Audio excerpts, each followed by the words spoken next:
शाम को मांचरी से पढ़ता हूँ, सुबह सभी की आरती गा लेता हूँ।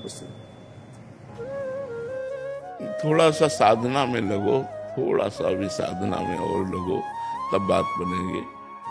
थोड़ी देर बैठ कर माला से जपते हो या ऐसे? राम राम भी जपता हूँ और सभी की और गणपति महाराज जी सारे नाम माला जप लेता हूँ। किसी एक में आ जाओ, धीरे से पहले किसी एक में आ जाओ। सब भगवान, एक ही भगवान बहुत रूपों में है, किसी एक में आ जाओ और नाम जप करो। और थोड़ी देर अगर आपको रामचरितमानस प्रिय हो तो एक दोहा से एक दोहा तक पढ़ लो। मान लो आपको टाइम नहीं है तो एक दोहा से एक दोहा में 5 मिनट 7 मिनट लगता है, गा करके आराम से भगवान की छवि सामने हो तो आप रामचरितमानस का पाठ कीजिए अर्थ सहित और नाम जप कीजिए और विचार कीजिए कि ये काम कभी खत्म नहीं होने वाले। तो उठते बैठते चलते फिरते राम राम या राधा राधा या कृष्ण कृष्ण, जो नाम प्रिय हो वो नाम, और भगवान का आश्रय ले लो तो अभी शांति आ जाएगी। नहीं, कितना कामनाओं की बाढ़ लगी हुई है हृदय में, हमारे कामनाओं की बाढ़ लगी हुई, ये कामना कभी पूर्ति नहीं होने वाली, काम कभी निपटने वाले नहीं, चाहे जितना कर लो आप, ये माया है, कभी निपटने वाले नहीं। थोड़ी शांति, थोड़ा धैर्य। और मनुष्य जीवन का लक्ष्य क्या है? भगवत प्राप्ति, भगवत भजन। अगर ये नहीं हुआ तो जब आप मरोगे तो आपका पद नहीं साथ जाएगा, इसके द्वारा कमाया हुआ यश, कमाया हुआ धन, सब परिवार, शरीर यही छूट जाएगा। तो कम से कम हम थोड़ा परलोक के लिए भी सोचे कि पूर्व जन्म में हमने पुण्य किए तो इस बार मनुष्य शरीर और जज पदवी मिली। अब आगे के लिए हम क्या कर रहे हैं? सब कुछ यहीं के लिए कर रहे हैं, तो यहाँ का तो यहीं छूट जाएगा, आगे के लिए क्या कर रहे हैं? तो हमें चाहिए कि जैसे हम बोल रहे हैं तो बात अलग नहीं, चुप हुए तो नाम जप करने लगे, भगवान का चिंतन करने लगे। भगवान का चिंतन करते हुए यदि कार्य करने की क्षमता बना लो आप अपने अभ्यास के द्वारा, तो बहुत शांति मिल जाएगी। नहीं तो अभी तो ये बात है, जब आपका अवस्था और ढलेगी तो आपकी चिंतनी शक्ति कमजोर हो जाएगी, तो इसी में लड़खड़ा के गिर जाएगी संसार में।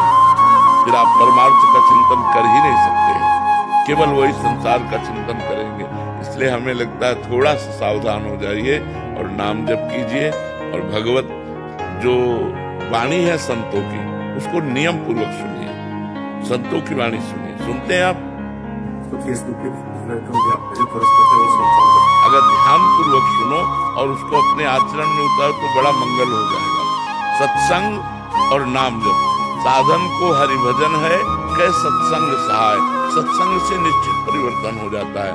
और कभी भी आपको जब पता चल जाए ये निर्दोष है तो किसी भी स्थिति में उसको दंड न मिले।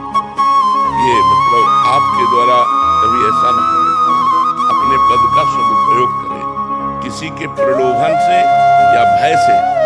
उस समय न्यायाधीश किसी की जिंदगी ले सकता है और किसी को जीवन दान दे सकता है। तो उस समय यदि दोषी है, चाहे जितना कोई प्रलोभन दे या भय उपस्थित करे, हमारा न्याय नहीं बदलेगा। अगर निर्दोष है तो हम कोशिश करें, चाहे जितने उसके साक्ष्य मिल गए हों, साक्ष्य बना दिए गए हों, हम उसे बचाने की कोशिश करें। उसे लंबा घसीटे, टाइम टू टाइम उसको बढ़ाते चले जाएं और निर्दोष को हम दया करके दंड रहित रखें और दोषी को बिल्कुल दंड दे, क्योंकि दोषी को दंड मिलेगा तो पवित्र हो जाएगा, वो आगे से अपने आचरणों का सुधार कर सकेगा।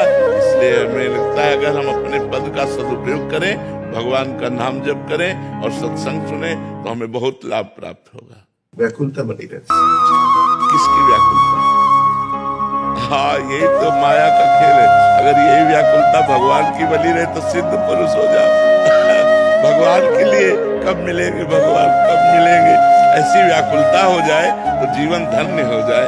अब ये व्याकुलता अर्थ की है या किसकी व्याकुलता है, इसको पहचानिए आप कि अंदर से किसकी व्याकुलता है, क्यों अशांति क्यों है। व्याकुलता अगर भगवान के है तो उसमें परम शांति होती है, अगर संसार के तो अशांति होती है। फिर अशांतस्य कुतः सुखम, जो अशांत है वो सुखी कैसे हो सकता है? और जब सुख नहीं तो जीवन का मतलब क्या रह गया? मनुष्य जीवन का मतलब क्या रह गया? यदि सुख शांति जीवन में नहीं तो मनुष्य जीवन का मतलब क्या रह गया? फिर तो जैसे प्रारब्ध के अनुसार पशु पक्षी सुखी दुखी होते, वैसे हम सुखी दुखी होते रहेंगे। हमको नए प्रारब्ध का निर्माण करना है। हम मनुष्य हैं, हम भगवान की आराधना करें। आप नाम जप कीजिएगा और रामचरितमानस का पाठ कीजिएगा और न्याय में चूक ना कीजिएगा। भगवान बड़ी कृपालु हैं, वो सारी व्याकुलता का अपहरण कर लेते हैं।